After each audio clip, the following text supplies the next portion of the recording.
Pasukan artileri Brigade ke-238 Angkatan Bersenjata Rusia menghancurkan 2 howitzer Angkatan Bersenjata Ukraina di arah Donetsk. Rekamannya dibagikan di Telegram 30 Juni. Drone pengintai Rusia menemukan posisi personel Ukraina sedang menyamarkan posisi 2 howitzer.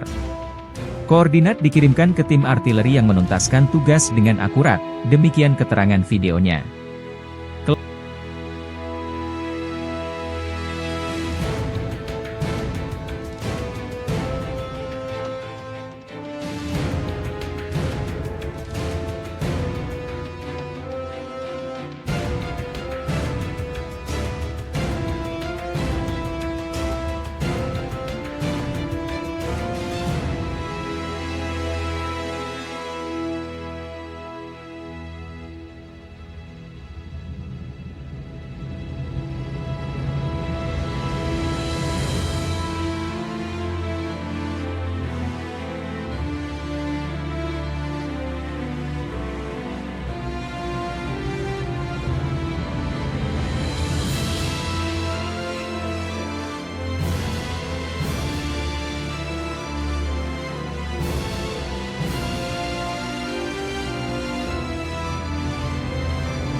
Download Tribun X sekarang, menghadirkan lokal menjadi Indonesia.